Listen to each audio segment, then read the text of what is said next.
एक समय की बात है। अरुण देव नाम का एक राजा था। उसके 3 बेटे थे और उसके पास एक बहुत बड़ा राज्य था। जैसे जैसे राजा की उम्र बढ़ने लगी, उसे अपने राज्य की चिंता सताने लगी। अब राज्य का उत्तराधिकारी चुनने का समय आ गया था। राजा रानी के पास गया और अपनी रानी से बोला, रानी साहिबा, अब मैं बहुत बूढ़ा हो चला हूँ। कुछ सालों बाद मुझे इस दुनिया से विदा लेनी होगी और अब वो समय भी आ गया है जब मुझे अपना राज्य अपने बेटे को सौंप देना चाहिए। अरे महाराज, ऐसी अशुभ बातें मत कीजिए। आपको तो अभी बहुत जीवित रहना है और सही समय आने पर आप सही उत्तराधिकारी का चुनाव भी कर लेंगे।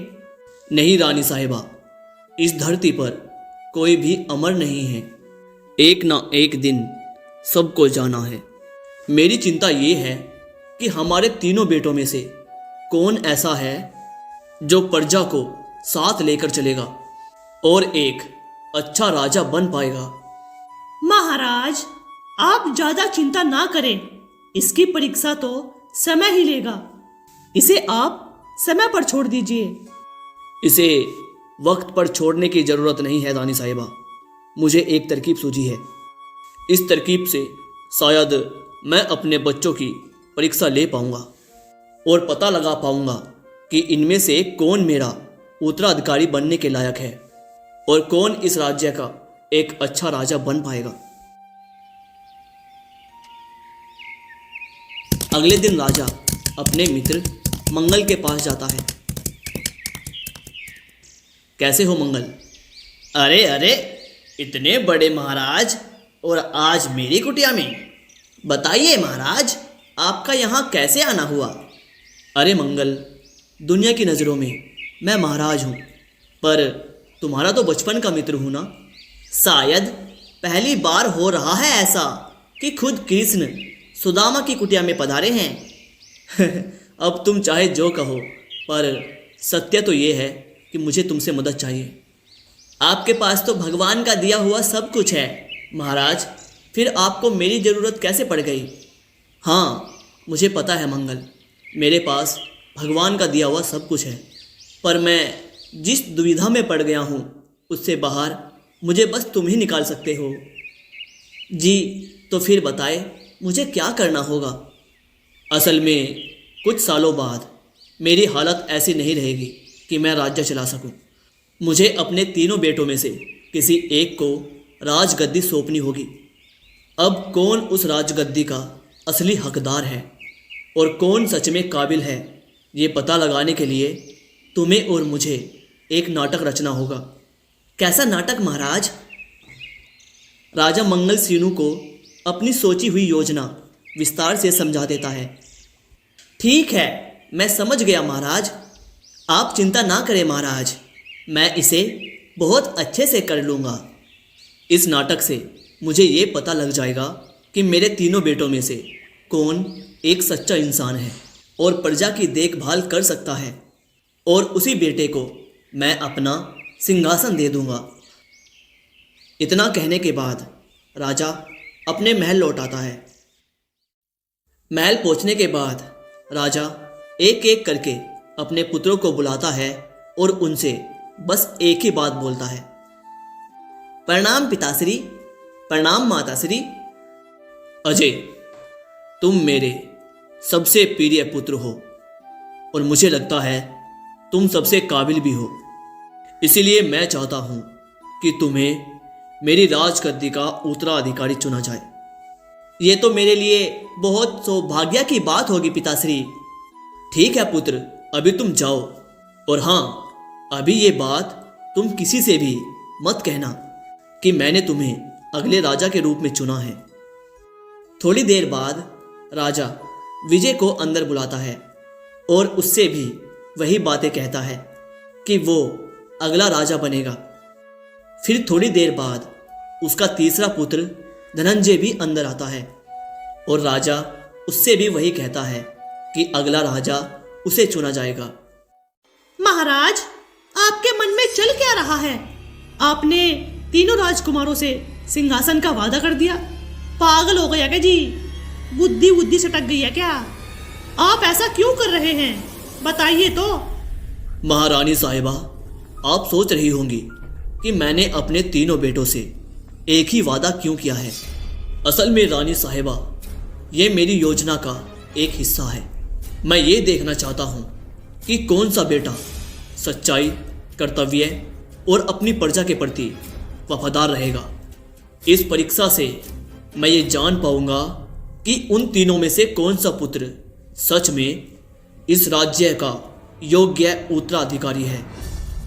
तीनों भाई यह समाचार सुनकर बहुत खुश थे, लेकिन उन तीनों को इस बात का बिल्कुल भी अंदाज़ा नहीं था कि जल्द ही उनका सामना एक कठिन परीक्षा से होने वाला है और इस परीक्षा में पास होने के बाद ही उन तीनों में से किसी एक को राजा का सिंहासन मिलेगा।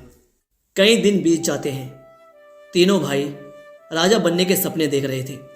इसी के चलते राजा एक दिन अपने दरबार में एक सभा बुलाते हैं। सभा में राजा, रानी स्नेहलता और राजा का मंत्री सुजन सिंह, एक सैनिक और राजा के तीनों बेटे शामिल होते हैं। इसके अलावा वहाँ एक कैदी भी मौजूद होता है जिसे सजा दी जाने वाली थी। वह कैदी और कोई नहीं बल्कि महाराज का बचपन का दोस्त मंगल सीनू था, जो वास्तव में एक कैदी नहीं बल्कि कैदी होने का नाटक कर रहा है। क्या हुआ पिताजी? इस कैदी का अपराध क्या है और इसे कौन सी सजा दी जाने वाली है? इसे आज ही फांसी दी जाने वाली है। पर पिताजी, फांसी ही क्यों? क्या किया है इसने? इसका अपराध क्या है? इसने भरे बाजार में महाराज को यानी मुझे गालियां दी। राजा के खिलाफ जो भी आवाज़ उठाएगा उसकी सजा केवल और केवल मृत्यु है। ये आप क्या कर रहे हैं पिताजी? इतने छोटे अपराध के लिए इतना बड़ा दंड, ये तो अन्याय है। अब तुम मुझे न्याय और अन्याय का मतलब समझाओगे? इसने सबके सामने मुझे उल्टा सीधा कहा है। इसे मृत्यु की सजा देने के अलावा और कोई विकल्प नहीं है। ये तो मरेगा आज। ये तो गलत है पिताजी। प्रजा को अपनी राय व्यक्त करने का अधिकार होना चाहिए। अगर कोई सीमा से बाहर जाकर कुछ बोलता है तो उसे दंड जरूर मिलना चाहिए, लेकिन उसके पूरे जीवन को ही समाप्त कर देना ये उचित नहीं है।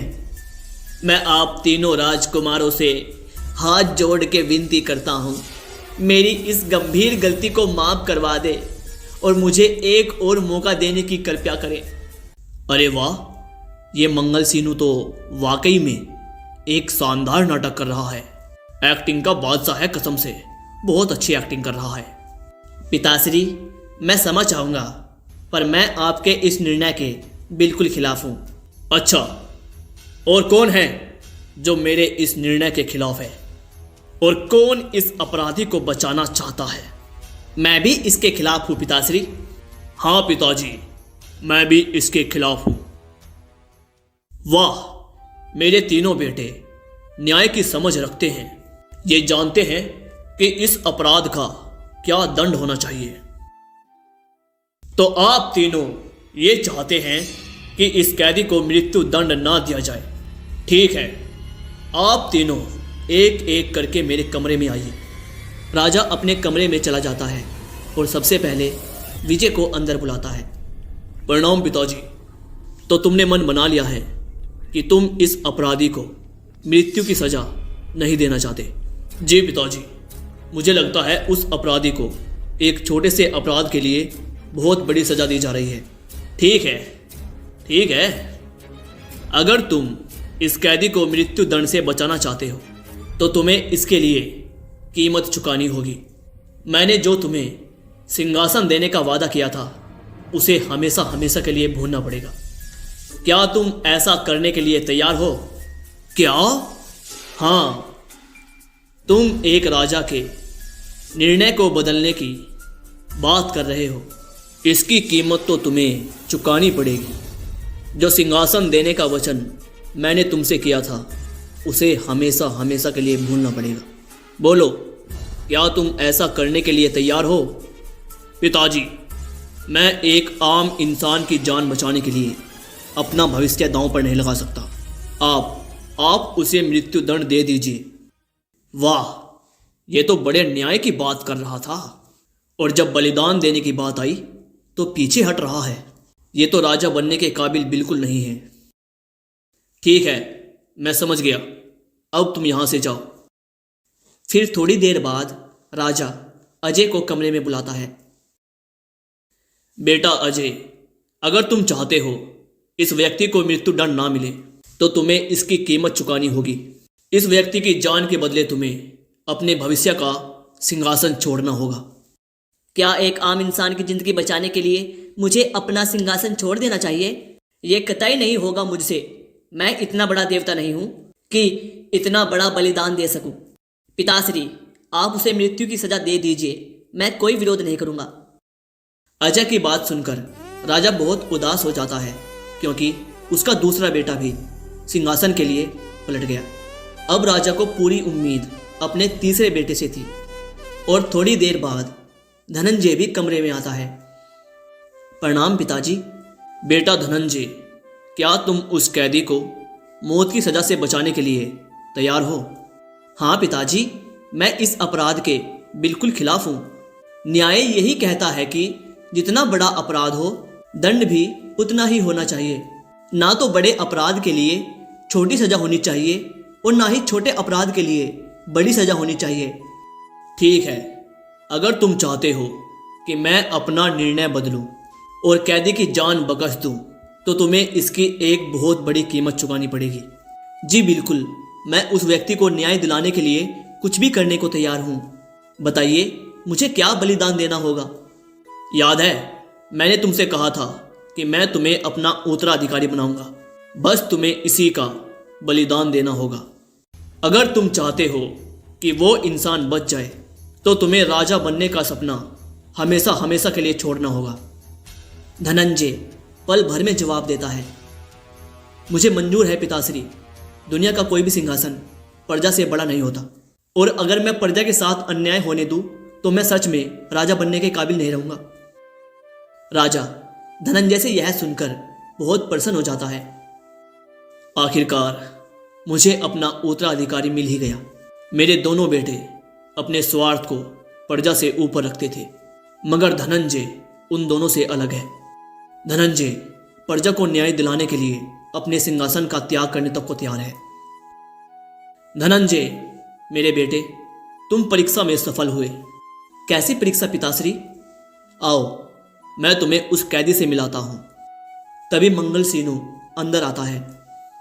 उसने बहुत अच्छे कपड़े पहने हुए थे और उसकी हालत बहुत अच्छी थी।